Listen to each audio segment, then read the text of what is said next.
Continuing on with this permaculture design of a small yard, 60 feet wide by 120 feet long. To review a bit, we have our house and our garage, our driveway, and then this little patch of ground in front of the house. This is on the south side. In the northern hemisphere, the sun is tracking on the south side. It's going to shine against that house and reflect off that house, and the house is going to gain that heat and store it. And this is going to create a little microclimate right here. You can get a jump on the season early, and we're here right now. End of March, this is the time to plant an area like this with lettuces and radishes, and it'll get a jump on plants that are seeds that are planted without having this little microclimate here. Then we talked about our herb spiral. You can look that up on the internet. And then we talked about building our single reach beds here. These are beds. These greens are beds. And these black lines or dark lines, these are paths. And what we did is we came down here and opened that box up. And this was the path that we dug.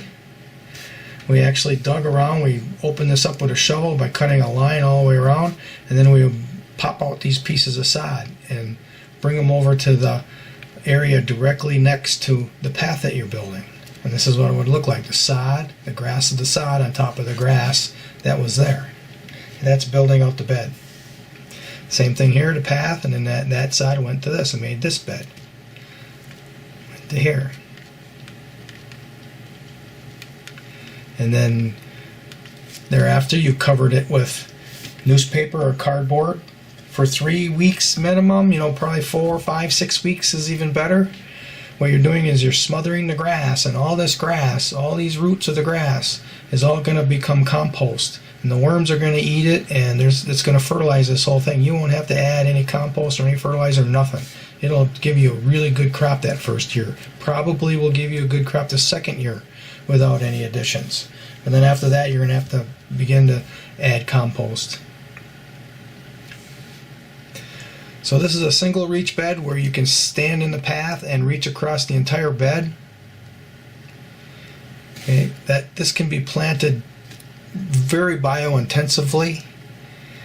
What you do is you plant in the short lifespan crops. They're 20 to 40 days long, and by the time the first crops that have been planted are harvested, you are going to plant the seeds for the next crop, so that when you're pulling the last of the first crops, the seeds of the second crops are already sprouting. Okay, so that's our review. Next thing we're going to want to do is we're going to want to be building double reach beds all the way to the property line.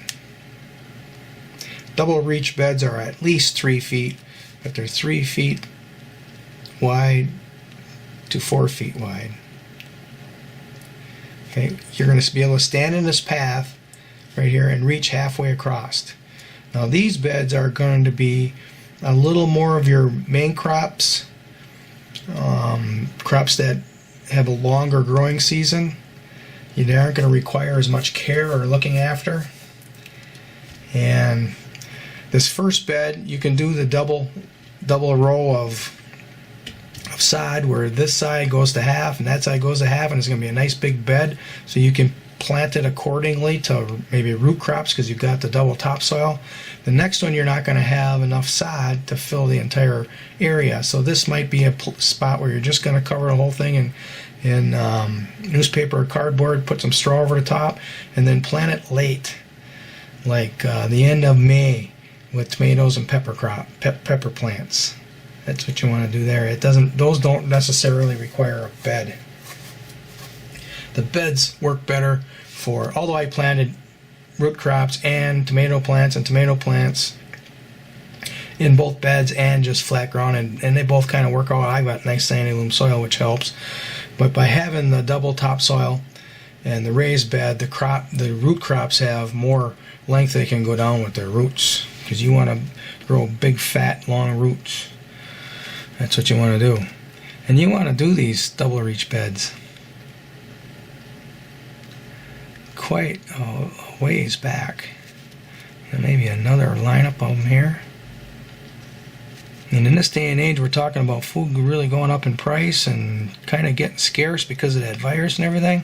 And don't be afraid to just work it. You know, build one, plant one. Build one, plant one. You can plant all the way until July. I had a friend of mine who planted corn July 3rd and still got a really good crop. So you just keep going along. Keep doing it. Okay, maybe right here you're going to have a little picnic area, picnic table, and maybe you're doing outdoor grilling and things of that nature, so we ain't going to plant here. The back of the house, this is the north side of the house. I've always looked at plants as if they have, you know, little leaves, you know, like carrots. They probably require a lot of sunlight. You know, little leaves, larger leaves probably can live in fairly shady conditions. I found that raspberries work good, rhubarb works good, the ride plants, all those work good. Those might be good choices for you to put directly behind the house, or maybe that'll be an extension of your picnic area, because it'll kind of be in the shade on hot summer days. Okay, but these are just ideas. Now you have to also consider that the path of the sun is much different at summer solstice. The sun is coming up way behind. You know, it isn't just even with your back. It isn't just north. Draw a latitude line here, and that's where the sun is. It actually fluctuates. Wintertime, it's way over here. Summertime, it's way over here. It comes up. We're still getting some sunlight on there, both morning and evening. Same thing with the garage. Everyone up here, raspberries are understory plants. You can see that there. Gotta bring this down. Understory plants.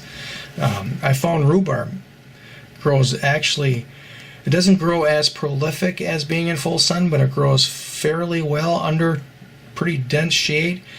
But what I've really found is that the oxalic acid and the stems seem to be lower, and the stems seem to be a little sweeter, not being in that sun. So that's a pretty big bonus as far as I'm concerned. Okay, so we have these beds all the way along here. Big double reach beds.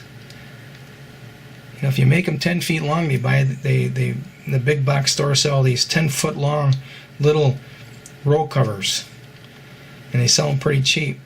Well, now that you have these 10-foot beds, you can stretch those row covers over these beds for additional protection from predators, or some of these are plastic, so you can create a little bitty greenhouse without having to have all the trappings of a greenhouse and the work and the maintenance of a greenhouse.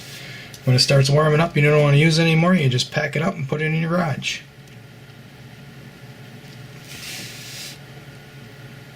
Okay, I think that'll be enough for this one. I'll catch you next time. Thanks for watching.